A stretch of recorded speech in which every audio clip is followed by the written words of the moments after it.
Hello বন্ধুরা, তোমরা সবাই কেমন আছো? আশা করি তোমরা সবাই খুব ভালো আছো। চলে এসেছি আমি আরও একটা খুব স্পেশাল ভ্লগ নিয়ে। আর স্পেশাল ভ্লগটা হচ্ছে কি এটাই। আর আমি হচ্ছে কি চলে গেছিলাম পিয়ালি, ক্যানিং লাইনের পিয়ালি। তোমরা মোটামুটি কম বেশি অনেকেই জানো যে ক্যানিংয়ের লাইনে পিয়ালি বলে একটা স্টেশন আছে। এটা কিন্তু যারা ক্যান্টনমেন্টে বসবাস করো তাদের ওখানকার শপিং মলের কথা আমি একেবারেই বলছি না। আর ওখানে যাচ্ছিলাম একটা দরকারের মানে এটা আমাদের দরকারেও বলতে পারো, ফ্যামিলিগত। আর মেইন হচ্ছে গিয়ে ঘুরতে যাচ্ছিলাম আমি। প্রায় 4-5 মাস ধরে আমার খুব যাওয়ার ইচ্ছে, বাট আমাদের যাওয়া হয়নি। তো নানান রকম ফাইন্যান্সিয়াল প্রবলেমের জন্য আমি যেতে পারিনি। তো এই সুযোগটা আমি হাতছাড়া করতে পারিনি। আর তার থেকে বড় কথা, আমি এতটাই মানে সাংসারিকভাবে মানে ডিপ্রেসডে মানে আছি। তো আমার মা খুবভাবে ফোর্স করেছে যে যা যা ঘুরে আয়। তো আমি গেছি ঘুরতে। তো ঘোরাও হয়ে গেল, মানে রথ দেখা কলা বেচা দুটোই হয়ে গেল।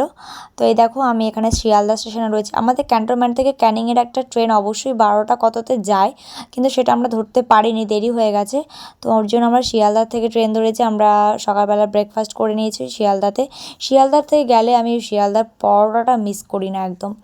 আর এইখানে দেখো প্রচণ্ড ক্যানিংয়ের দিকে ট্রেন খুব ভিড় হয় শিয়ালদার থেকে। তো সেই তুলনায় ভিড় অনেকটাই কম ছিল। আমরা মানে বসার জায়গা পেয়েছি, মানে ফার্স্টবার যখন গেছিলাম তখন বসার জায়গা ছিল না। আর আমার বড় মা হচ্ছে গিয়ে তোমার কেষ্টপুরের দিকেই তাদের আগের বাড়ি ছিল, নিজস্ব বাড়ি। ওখানেও একটা বাড়ি আছে, সেখানে আমার দাদা বৌদিরা থাকে। আর মানে টোনাটুনি মানে আমার বড় মা আর মেসো হচ্ছে এই পিয়ালিতে দুজনে আলাদা থাকে। তো এখানটাতে এসছে তারা 3-4 বছরের মতন হয়েছে তারা এসে। তা ফার্স্টবার যখন আমি এসছিলাম তখন প্রচণ্ড ভিড় ছিল ট্রেনে, মানে পা রাখার জায়গা ছিল না। তো এখানে দেখো রাসের মেলা বসেছে ওই দূরে। আর কি সুন্দর সুন্দর দেশি দেশি মাছ দেখলাম, মানে মনটাই ভালো হয়ে গেল।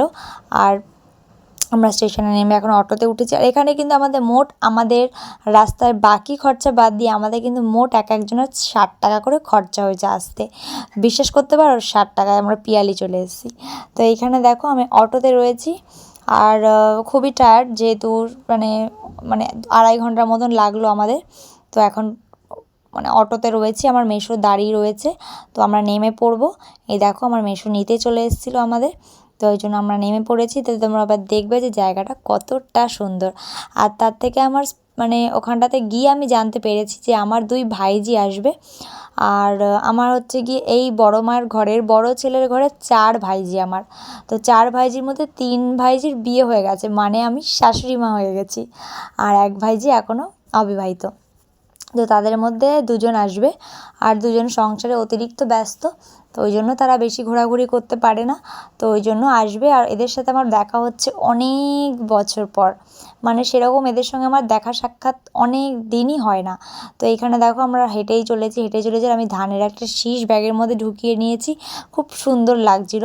তো দেখো এখান থেকে হাঁটা পথ প্রায় 10-15 মিনিটের মতন। তো এখান থেকে এই রাস্তাটা পাকা ছিল, কিন্তু খানিকটা এগিয়ে গিয়ে রাস্তা পাকা মানে ছিল না। যখন ফার্স্টবার এসেছিলাম কাঁচা রাস্তা ছিল। তো আমরা ভুল করে অন্য দিকে চলে গেছিলাম। আর আমার মেসোর হাঁটার সঙ্গে ভাই আমরা পেরে উঠি না একেবারেই, কারণ কি আমার মেসোর হাঁটা মানে প্রচণ্ড স্পিডে। তো আমার মেসো কখন আমার ছেলেকে নিয়ে চলে গেছে আমি মানে ধরতেই পারলাম না। তো যার জন্য রাস্তাটা আমরা ভুলে গেছি।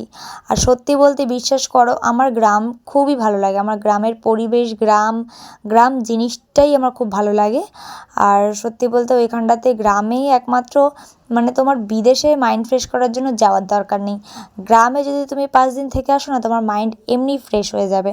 তো আমি ওই জন্য গ্রাম ওই জন্যই ভালো লাগে আমার। এখানটাতে একদম যে প্রাকৃতিক যে সব কিছু ব্যাপারটা না, এটা উপভোগ করার জন্য সত্যিই নিজেকেও ন্যাচারাল হতে হয়।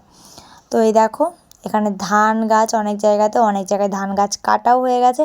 আমি একটা জংলি ফুল মাথায় তুলে লাগিয়ে নিয়েছি, আমি লাগাতেও পারি না। ভাবতে পারছো আমি একটা মেয়ে মানুষ, মাথায় যে ফুল লাগায় কী করে সেটাও আমি জানি না।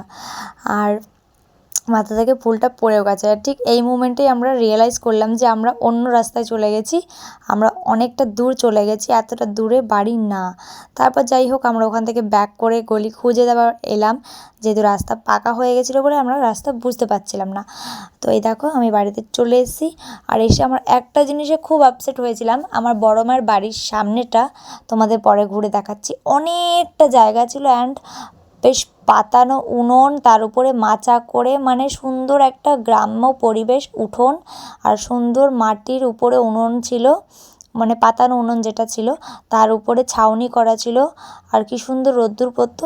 দেখলাম গিয়ে যে বৃষ্টির কারণে ওইখানটাতে এতটাই জল হয়ে গেছিলো, এতটাই হাঁটু সমান জল হয়ে গিয়ে সেই জল শুকিয়ে গিয়ে এখন ওইখানে হাঁটু সমান পাক হয়ে গেছে, উঠোন টুঠোন কিচ্ছু নেই। তো যার জন্য আমি আর উঠোনের মজা নিতে পারিনি, ঘরেই থাকতে হয়েছে সারা রাত। আর পরের দিনটাও যেদিন ফিরলাম, তো আমার ভাইজিদের নিয়ে আসলো ওর বাবা গিয়ে, আর এই সময়টা কারেন্ট চলে গেছিলো। তো আমরা এখানে প্রচুর আড্ডা মেরেছি, প্রচুর। তাই ভাবলাম এখন তোমাদের সাথে কথা বলি। সেটা হচ্ছে গিয়ে আজকে আমরা কালকেই চলে যাবো, আজকে আসলাম কালকে আবার চলে যাবো। তো এখন আমি ডিনার করব। তোর বাবা গেছে একটু ওইদিকে দোকানে গেছে, আমার ছোটো ভাইজির সাথে দোকানে গেছে। তো ফিরলে পরে ডিনার করবো, ডিনার করে একটু আড্ডা ফাড্ডা মারবো, তারপর ঘুমিয়ে পড়বো, যেহেতু আমাদের তো এত তাড়াতাড়ি খাওয়া দাওয়া ঘুমানোর অভ্যেস নেই। আর আমি পুরোটাই ফাঁকা মাঠে, মানে কিছু দেখা যাচ্ছে না, ভয় লাগছে, একা একা আমার খুব ভয় লাগে। যাই হোক, আজকের ফার্স্ট দিনের ব্লগটা এটাই ছিল। তো তোমাদেরকে টাটা বলছি, আর সঙ্গে থেকো, ভালো থেকো, আর আমাকে সাপোর্ট করো। টাটা।